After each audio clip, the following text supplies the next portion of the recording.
and we're ending our Live Vibrant series, and today we'll be discussing our last core value of work. So in case you've missed those other weeks, I believe the sermons are online, you can catch up. But today, we're going to be talking about our core value of work. In October 2019, Norman had been a farmer for almost 60 years, and he passed away unexpectedly. His family wasn't expecting it, but the whole community, the whole farming community came out. They did not put out the call that said, hey, come help us, we need your help. The farming community just rallied around him and completed the harvest for him.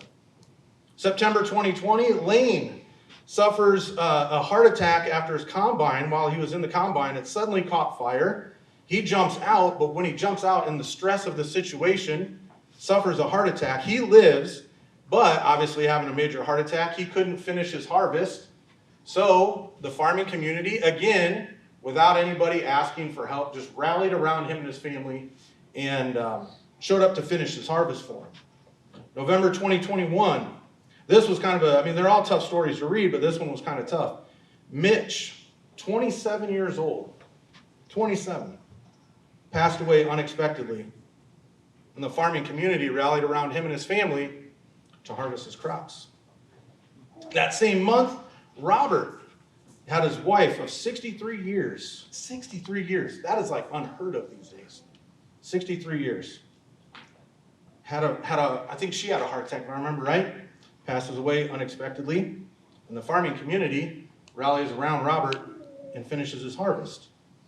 Now, these are just a few of the stories I could find, but if you Google farmers helping neighbors, farmers helping harvest, something to that effect, you're going to find pages upon pages upon pages. And not all of them are as drastic or dramatic as a sudden and unexpected death, but you will find stories upon stories of the farming community helping a neighbor harvest their crops. It's actually one of the things that my wife and I, we were raised in the T, Lenox, Chancellor area. When we got married, we lived in Sioux Falls for most of our marriage. And then we moved to Boise with a church plant, and then we moved to Washington for a bit. But it's one of those things that moving back to the Midwest is honestly one of the things that we miss the most, just that camaraderie amongst the community where everybody cares about their neighbor. In larger cities, you kind of get lost in the shuffle, right? Nobody says hi to you. If something happened to you, the neighbor below us might not even know, right? So it's one of those things that we really appreciate about being back in the Midwest. But what is common in all those stories? Besides, obviously, neighbors loving another neighbor, but what is common thread in those stories? And it's the harvest requires workers. The harvest requires workers. If the farming community had not come together to help their neighbor, would those crops have harvested themselves? No, absolutely not, right? It's kind of a ridiculous question. They absolutely would not have harvested themselves.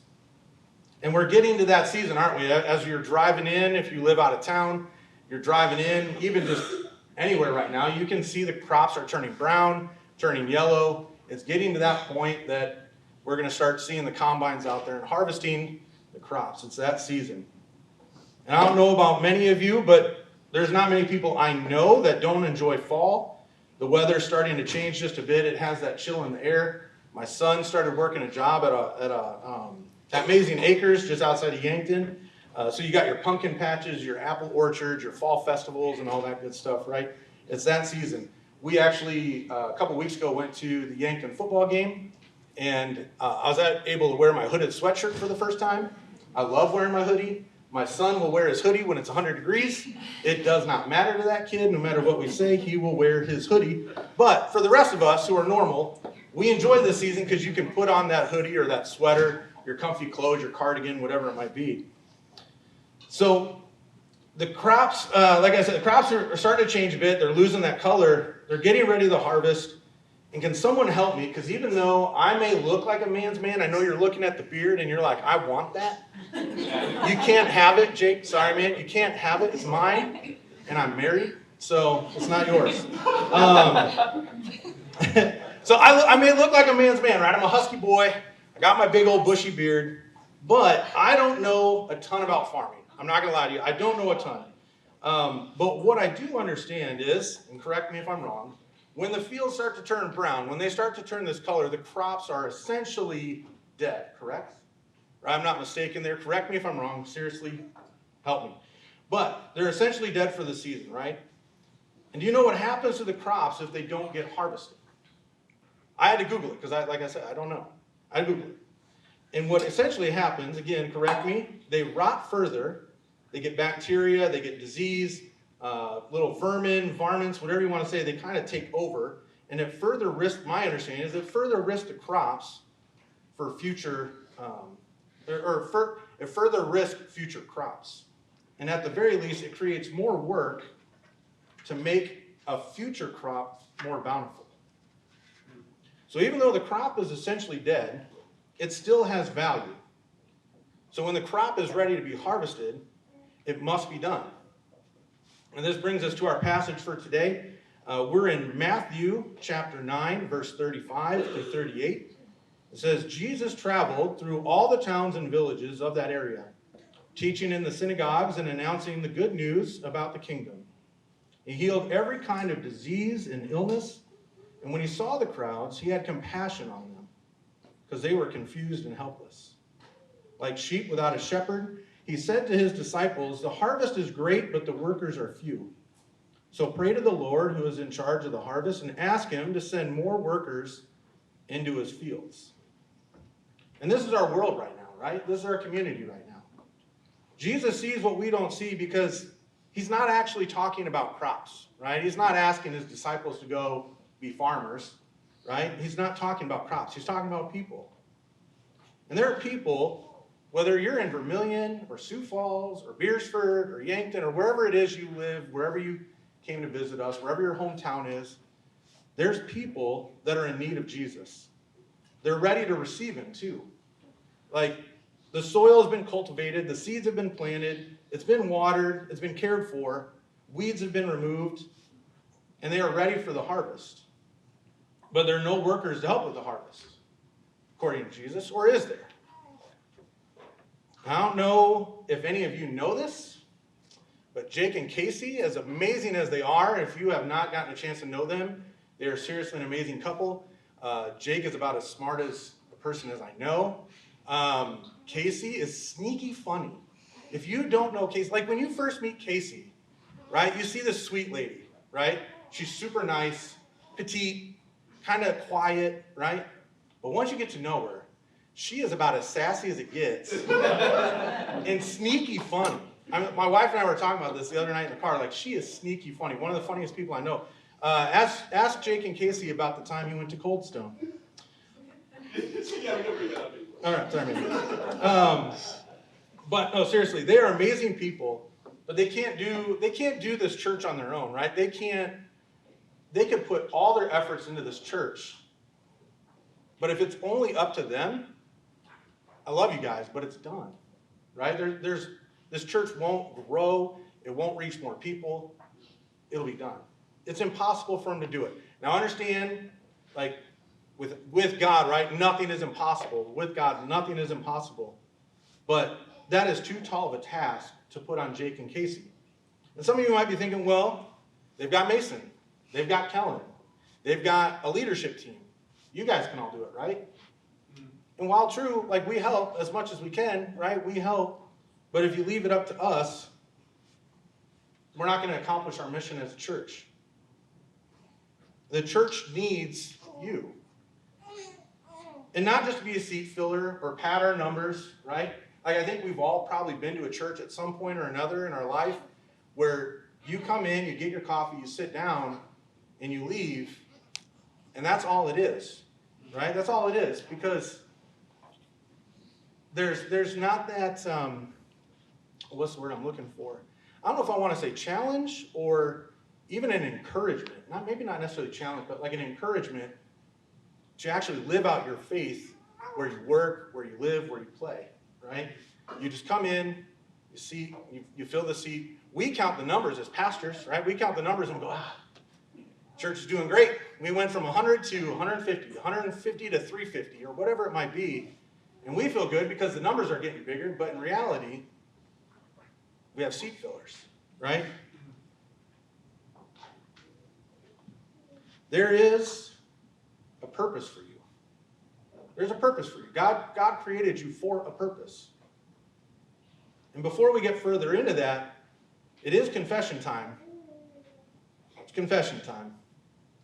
When Jesus says the workers are few, back then, it was because the church was in its infancy, right? Like Jesus is pouring into his 12 disciples.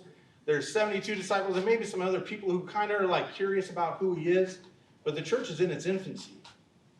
But today, in our context, is because pastors have failed.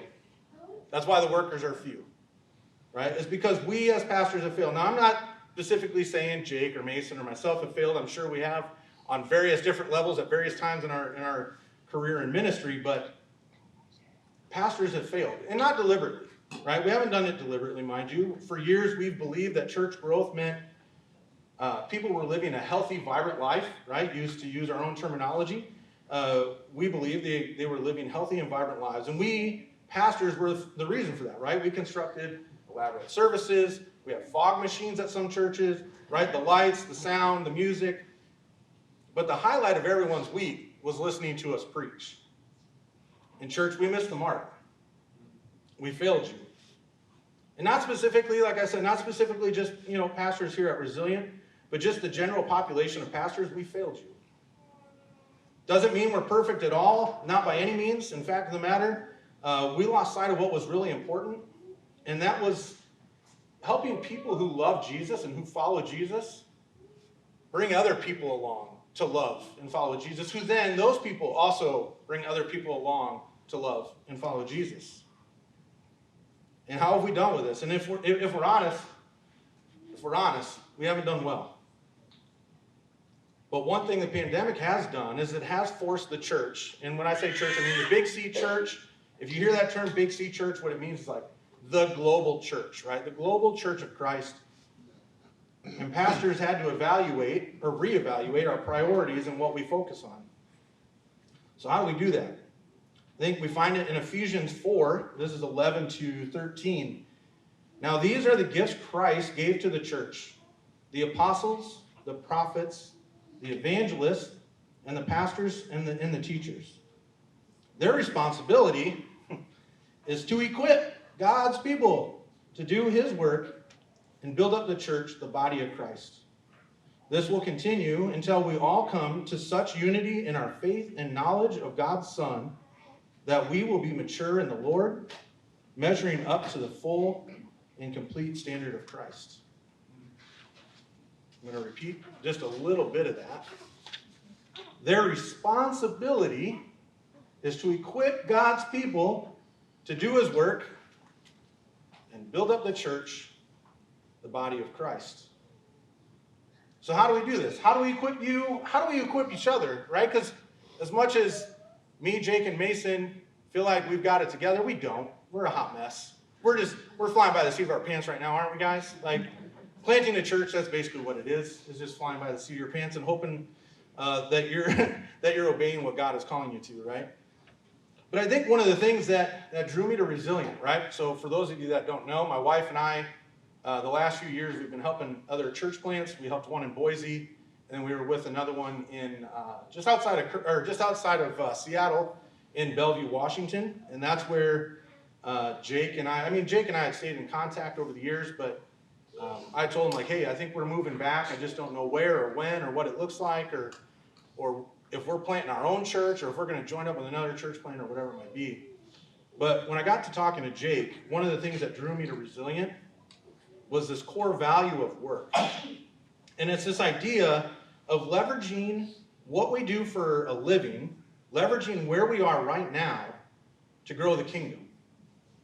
And that's to utilize your gifts that God has given you, unlocking those gifts for ministry and everyday life. And you know what? Helping you recognize, really, this might be the tougher part, helping you recognize those situations where you're not gifted, but God is still calling you to act.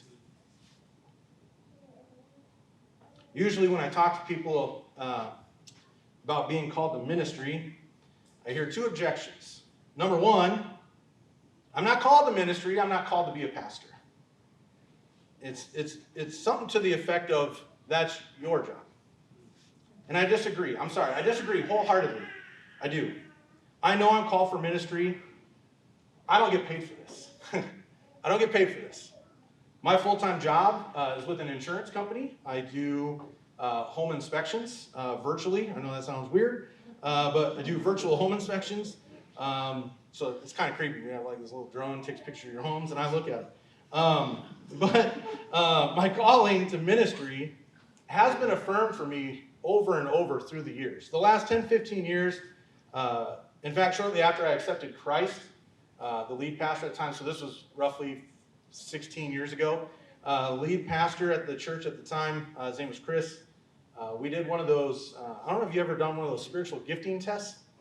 We did one of those spiritual gifting tests, and he told me right away, he's like, Kellen, you're called to be a pastor. And I was like, man, that is the dumbest thing you have ever said, you know? And this is a guy I like greatly respect. Like, he is somebody that has had a profound impact on my life. And I still was like, man, I'm sorry, but that's dumb. Fast forward about 8 years from that, I was a team manager at a life insurance company. And my wife and I lived maybe 5 minutes from where I worked. And I've been wrestling with this calling to ministry. And a mentor of mine had said, well, hey, next time you really feel overwhelmed by it, stop and pray. Right? Stop and pray and just tell God, like, hey, I am too dense to hear or discern your calling for me. So I did. This happened one morning. I'm getting ready for work. It happens. I get to work. So literally, I pray. I get to work within like 10 minutes. And there's one of my employees in my office. I didn't even have time to like take my winter coat off. And she's in my office, Maria. She's in my office and sobbing. I'm like, whoa. What? I mean, she's a single mom of 3, so I thought maybe something happened to the kids. And she's like, Kellen, don't fire me. And I was like, well, that's always a good way to start. Right? Hey, boss, don't fire me. But she's like, you're being disobedient. And I was like, whoa, what are you talking about? And she was like, you're called to ministry, and you know it, and you're dragging your feet. I was like, dang. So like even right now, like as I'm telling it, like the hair stands up on the back of my neck. I start crying. She's crying. She's like, are you going to fire me? And I was like, no. I literally 10 minutes ago prayed for a clear call or for a clear sign that, like, this was the calling on my life, and here you are. Right? So I go on, get my master's degree, and I start working my dream job at Ransom Church. It was a church that my wife and my kids, that's where our Christian faith really grew up. Right? So I get this dream job there as their compassion pastor, planning like local outreach, mission trips, and so on. And a couple of years into it, God's like, you guys are going to plant churches. My wife and I are like, not happening. Like, this is not going to happen, right? Well, we did. So we leave to like I said, to Boise and then to Kirkland, to plant churches in Boise and in Bellevue, but I don't know if you know, planting churches is difficult. Like, it is not easy. Even Jake has been accused of like starting a cult, right? He was telling us last night at dinner, like, hey, I was talking to so-and-so, and when I first told them, because if you haven't known, like, he's full of energy. Because of my energy, they thought I was like starting a cult. And it's difficult. Like, we had it in Boise. I remember sitting in a hot tub at our apartment complex, and this couple was talking to me and our lead pastor, and we had another friend, and they were asking us what we do, and we're like, oh, we're pastors. And they were like, oh, so is this like a cult thing? I was like, no, why is it like you always think it's a cult? But I'm telling you, like, church planting's difficult for the cults. But so church planting is difficult, even more so during a pandemic. In Boise, we were just starting to ramp up, right? Like, if any of you have been here with Resilient through the baby phases, right? Like, you get to this point where you feel like you're crawling, and then you're kind of wobbling, and then you're walking, and just when you're ready to run. That's kind of where we were at with Gathering 208. We're ready to run, and the next day, pandemic hit. We lost people because we couldn't meet anywhere, couldn't meet in the homes and so on, or you could meet, but you had to do your smaller groups or whatever it was. And so we lost all the momentum we had, right? And it was at a point during this church planting process, because I still had in my mind, like, I'm going to be a full-time paid pastor, right? That's what I'm doing. And I got to this point where I had to suck up my pride, because it wasn't happening. You can't be a full-time paid pastor with like 10 people in your church. I'm just telling you, right? Like, so I had to suck up my pride. I got a full-time normal job, and when I took that job, I was miserable. I got mad. I would hide on my breaks. I probably sound like a first grader, but I would hide on my breaks. I would go for walks alone. On my lunch, I literally would go to my car. I'd walk across the street to our parking ramp, go to my car, scarf down my food. I had it timed out. I could take a 20-minute nap if I walked across the street and got to my car to eat, right? So I was hiding. I did not want to talk to anybody. And I had a conversation with a mentor of mine from Ransom, and he was just asking. It was just like a check-in, like, hey, how you doing? How are things? What's life like? Blah, blah, blah.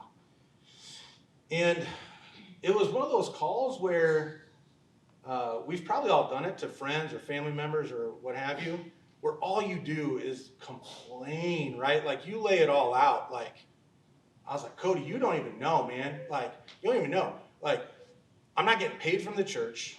I was like, this other company that I'm working for is paying me peanuts, right? I'm barely making an income. To make up my income, I've got to donate plasma. I've got to drive Uber and Lyft, and my wife's doing this. My wife is also driving Uber and Lyft. And at one point, like, I told him, like, we've got 7 different streams of income, and we were, hanging on by a thread with our finances, right? And I said, not only that, like, I'm having a hard time meeting anybody. I didn't tell him I was hiding in my car. I was like, I'm not doing anything in ministry. We're not seeing the fruits of this labor. I was like, I packed up my whole family in a nice house with a nice job, with a nice income. We move away, and we are struggling, I think we've all been in that, right? We've all been in that space. We've all been frustrated. We've all been burnt out, upset with life not going the way that we thought it should. And all we see are the distractions, right? Maybe you're there right now. I don't know. Maybe you have been there. It's like this dense fog, right, of negativity that you just live in, and you can't see outside of it. But Cody asked me, have you prayed for anybody? What? I said, well, have you prayed for anybody? Have you prayed for anybody you work with? When you're going to pick up, the Uber, or when you're going to pick up your Lyft, are you praying for them before they get in your car? What about the technicians at the plasma center? Are you praying for them?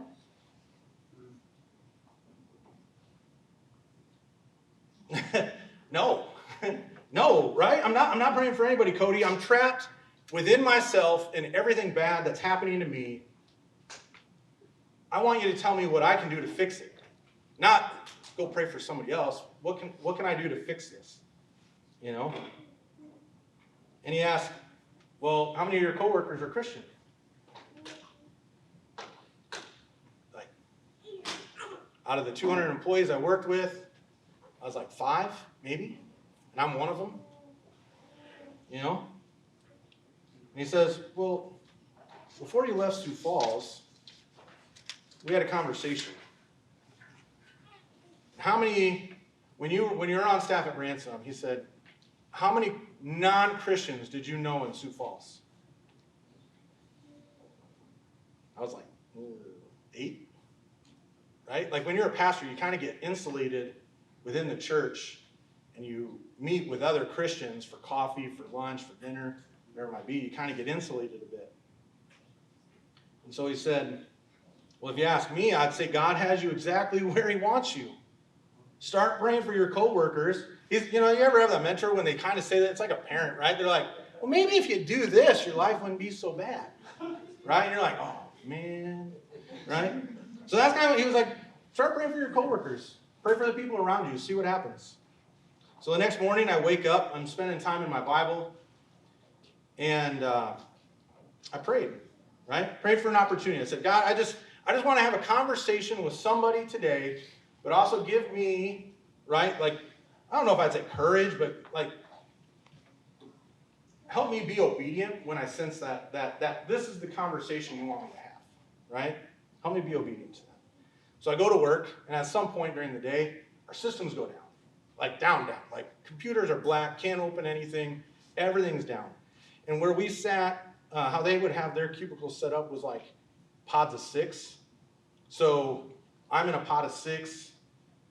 This other guy, he's in a pod of 6. He's directly across from me. So there's like 12 people right around us, right? And he he sticks his head over the monitor at some point. Hey, you're a pastor, right? I was like, oh, goodness, right? Yeah? And he's like, I'm glad my dad's in hell. I was like, whoa.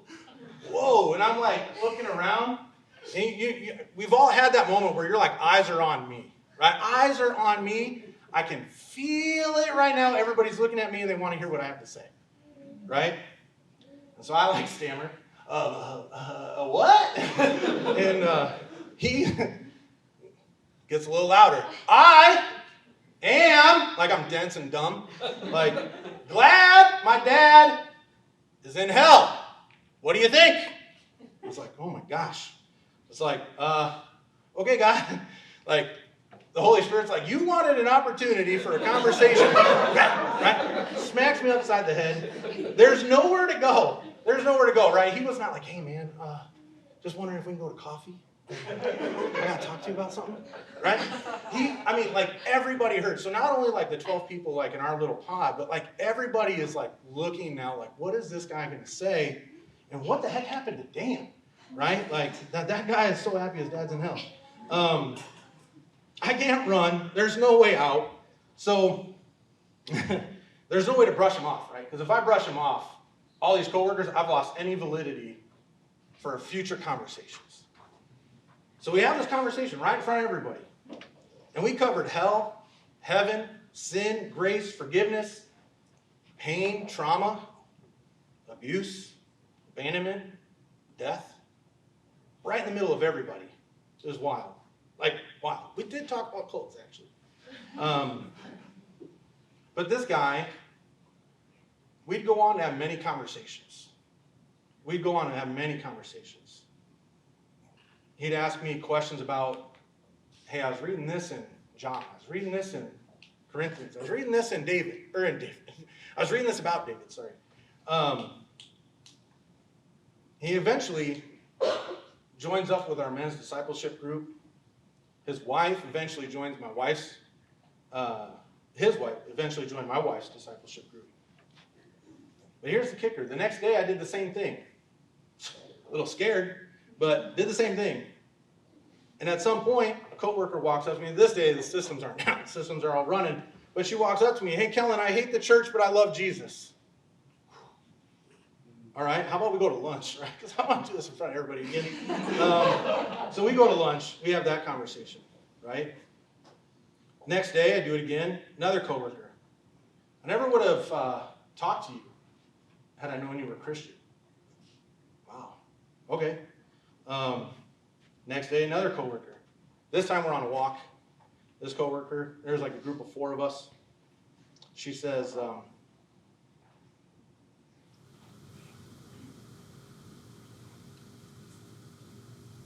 my dad sexually abused me and my sister. We were 12 and 14. And when we went to the church about it, they turned a blind eye to it. They ignored it. Said maybe it was the way we dressed.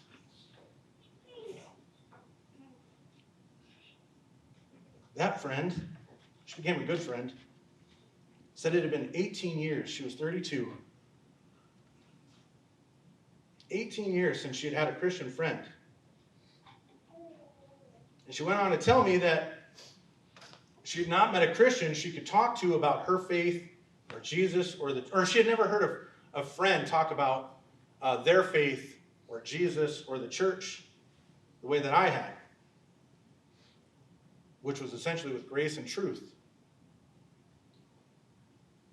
She's like, you're less concerned about money or prestige, a big stage or a big audience, and you're more focused on relationships. Every day, you're having conversations. And I want to be careful. I'm not the hero of the story, right? I've screwed up many conversations around faith. Screwed up many conversations around Jesus and the church. And in fact, none of those co-workers, while we lived in Boise, none of those co-workers that I had discussed came to Christ. At least not in the conversations I had with them. And from what I know now, none of them have come to know Christ since. So did I accomplish anything? It's tough to say, right? We all want to have that notch in our belt that says, I led so-and-so to Christ. I led so-and-so. I led 20 people, 50 people, 100 people, right? Whatever it might be. We all want to have that opportunity. But I do believe that I did accomplish something, more so Jesus than me, and that was we helped root out some of the issues that had developed.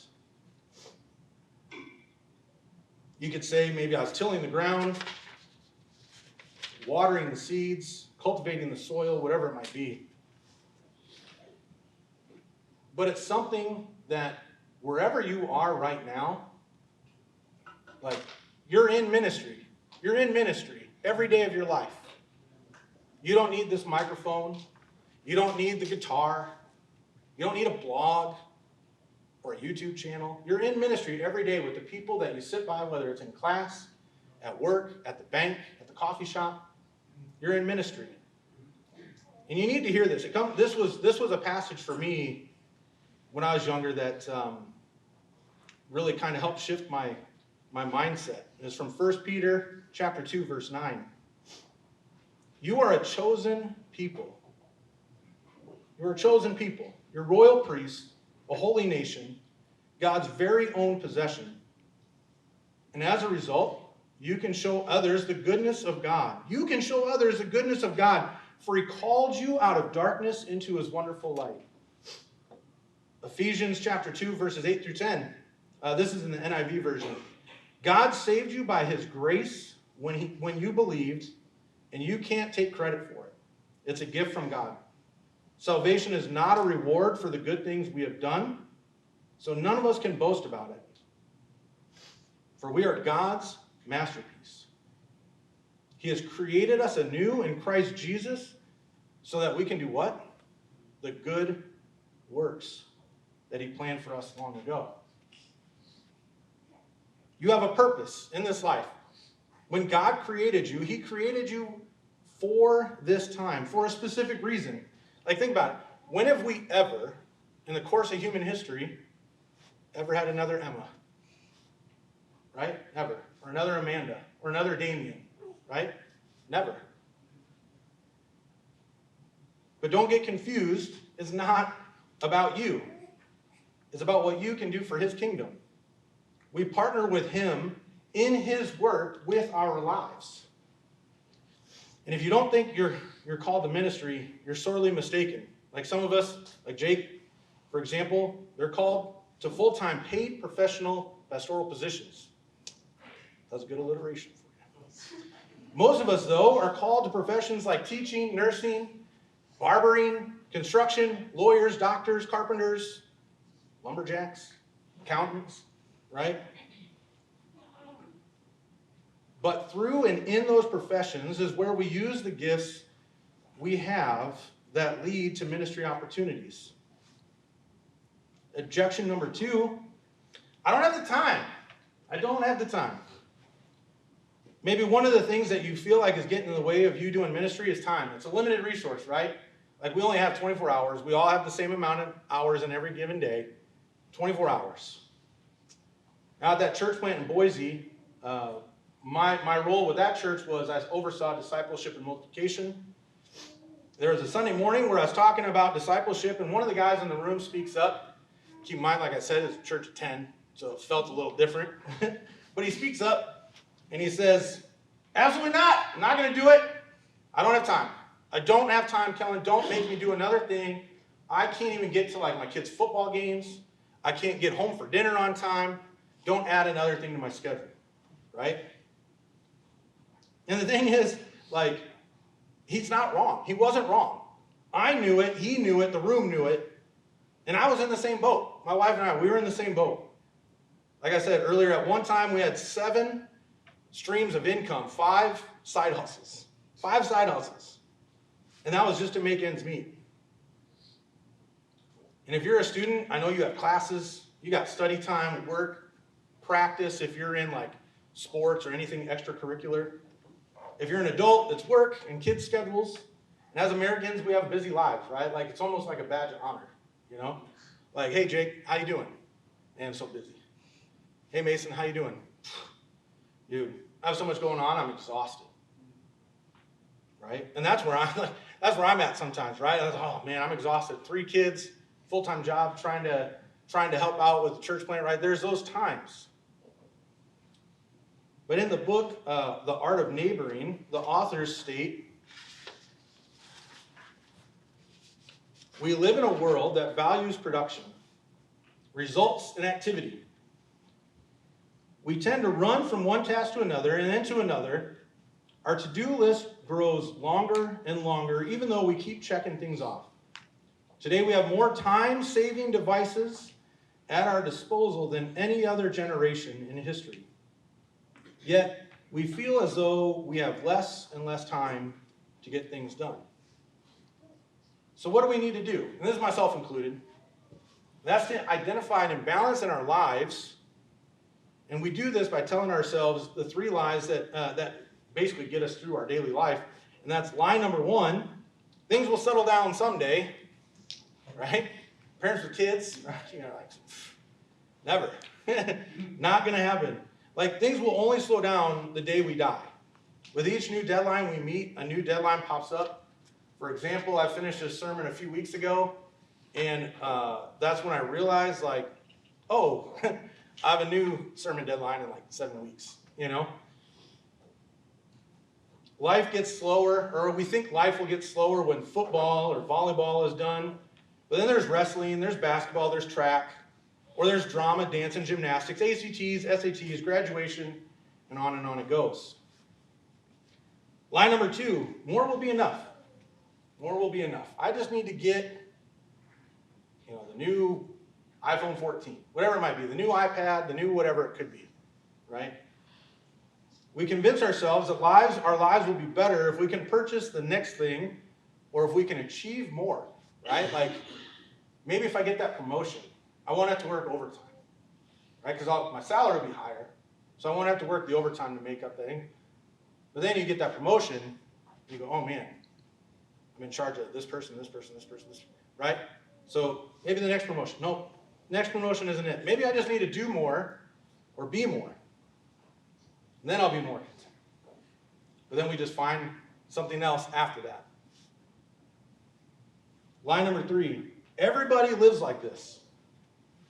This is the lie that makes us believe that everyone has busy lives, and it's just the way things are. This frantic pace is the new normal. I got to adjust. I got to adjust not only like my time, but my expectations that this is just what it's going to be forever. And the fact of the matter is we all have busy lives, so how do we add one more thing when we already feel like everything's about to topple over at any moment? You ever feel like that, right? Like, man, if God throws one more thing at me, I'm done. I can't take on anymore, right? It's too heavy. Can't handle it. But I think what we need to do is adjust our thinking, shift it. Ministering to people is not another thing that we add to our lives. It's leveraging what you're already doing, where you are, who you are, exactly where you're located. So we need to choose intentionally. First, it's about our choices. None of you like to be told the choices you're making are not the right ones, right? None of us do. If you come up to me and you're like, Kellen, the reason why your life is a hot mess, man, is because of these choices you're making, right? I'm going to push back against that. Any one of us will, right? We don't like to hear the choices we're making are wrong. So what does it look like if we want to leverage our work for ministry?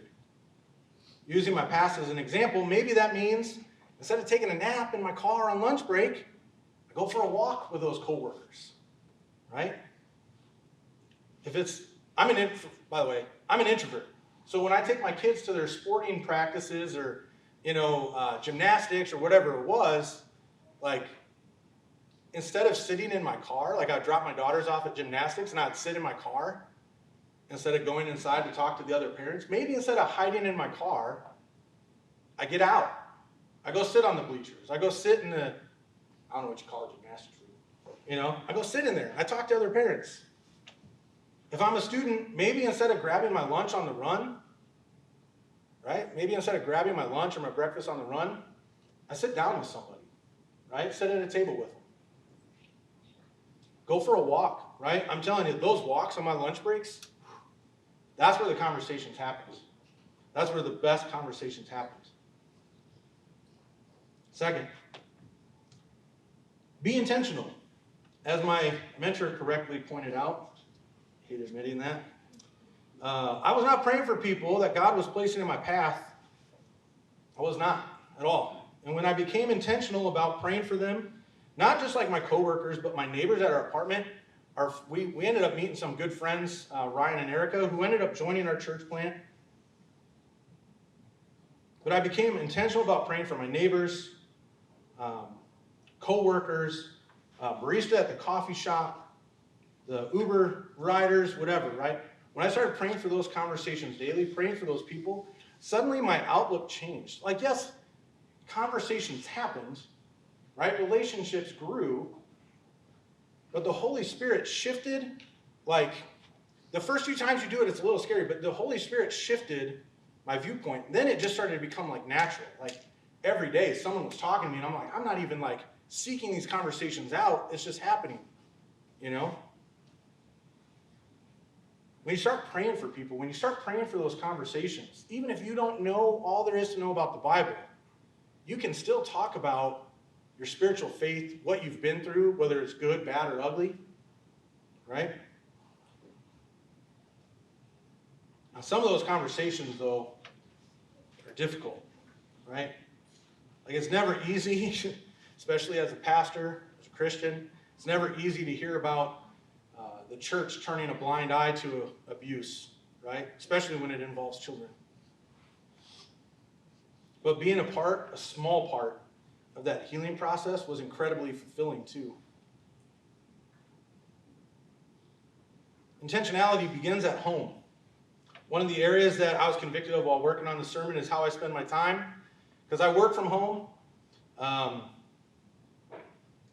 My job requires a lot of mental capacity and analytical thinking and not only what does this house look like right now, but if that tree branch falls, how much damage could it cause, right? So it requires a lot of mental energy, and then at the end of my day, I just want to shut off emotionally, mentally, physically, right? And I find myself mindlessly scrolling social media, watching YouTube videos or ESPN, right? So what if I utilize that time better to play catch with my kids, maybe go for a bike ride, play some board games, and maybe study scripture together or have Jesus conversations with them? Sometimes I feel like Paul when I say I am the worst of the worst when it comes to technology and wasting my time on it while I'm at home. Now there's a story in Luke chapter 10 about Mary and Martha. They're two sisters, both of them close to Jesus. They've invited him to their place for dinner. Mary sits at the feet of Jesus, intently listening to every word coming out of his mouth. She's soaking in everything. Martha, on the other hand, is making dinner, right? She's running around frantic, trying to get everything ready for him. And while that's not wrong, right? She wants to be able to feed Jesus. Who doesn't want to have a meal with Jesus, right? It's not wrong what she's doing. And it's in a tiny house, right? We're not talking like a mega mansion where she can't hear him from all the way across the room. She can hear what he's saying, but she's not soaking it in because she's totally distracted. Totally distracted. She eventually complains to Jesus that it's unfair that while she's busting her tail, making this nice dinner, providing a nice experience for Jesus, that Martha's just sitting there doing nothing, right? She's not doing anything. I like the part in verse 40 where Martha says, tell her to come and help me. I feel like every parent has heard this exact same phrase. It's not fair. Tell so-and-so to pick up the clothes. Tell so-and-so to pick up the toys. Tell them to help me clean or cook or do dishes. And Jesus, to his credit though, he says, Martha, you are worried and upset over all these details. There's only one thing worth being concerned about. Mary's discovered it, and it will not be taken away from her. Martha's obsession over her work has gotten in the way of the thing that is most important, and that's Jesus. What we want to do here at Resilient is help you leverage your daily life at work, in your neighborhood, in the coffee shop. We want to help you leverage it all for the kingdom. So we're going to be offering a workshop on Saturday, October 29th, where we walk through our work, vocation, and calling to equip you and build up the body of Christ. While this will be the first workshop, it's just the first one. We'll be doing these every few months so that you can continue growing. If you're interested in learning more about how you can leverage your work, your life for the kingdom, text us, like Jade said earlier. We're going to use this phone number a lot. Text us with the phrase work at 605-638-9982, and we'll get in touch with you. And I have a lot of thoughts about the parable in Matthew 9. In fact, at one point when my wife and I were thinking of planting a church on our own, we had talked about the church being called the harvest. But this phrase, the harvest is great, but the workers are few. So pray to the Lord who is in charge of the harvest and ask him to send more workers into his fields. So who's in charge of the harvest and the fields? It's not a trick question. It's right there, right? It's the Lord.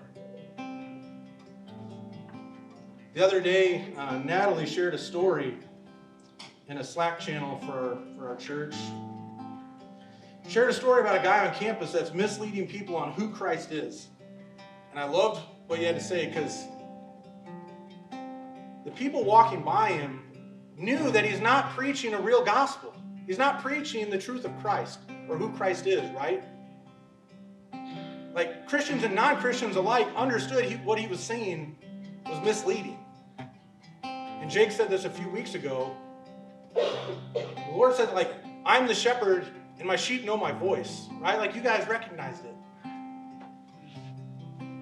There's a deep spiritual need in our community for the love of Jesus. He is moving in this community. If you haven't seen it, like pray to have your eyes open, because I've seen it. My wife and I, we've seen it. I know, like our leadership team, we see it, we feel it. There's people that are here that are lonely, they're hurting, they're lost, they're disheartened. And if you're here today and you're one of those people, maybe you have been intrigued by Jesus and who he is, and you want to be a part of what he's doing. And I truly believe you've come to the right place. Jesus is here. He wants you to join him in restoring the people of this community. He wants you to bring people to healing and to hope. Or he wants you to bring healing and hope to a world that is hurting and hopeless. He doesn't need our help. He wants our help. He's in charge of the fields. He's in charge of the harvest. He knows the work that needs to be done, and he's calling you to participate in that work. The harvest is ready. Will you join us in the work God has planned for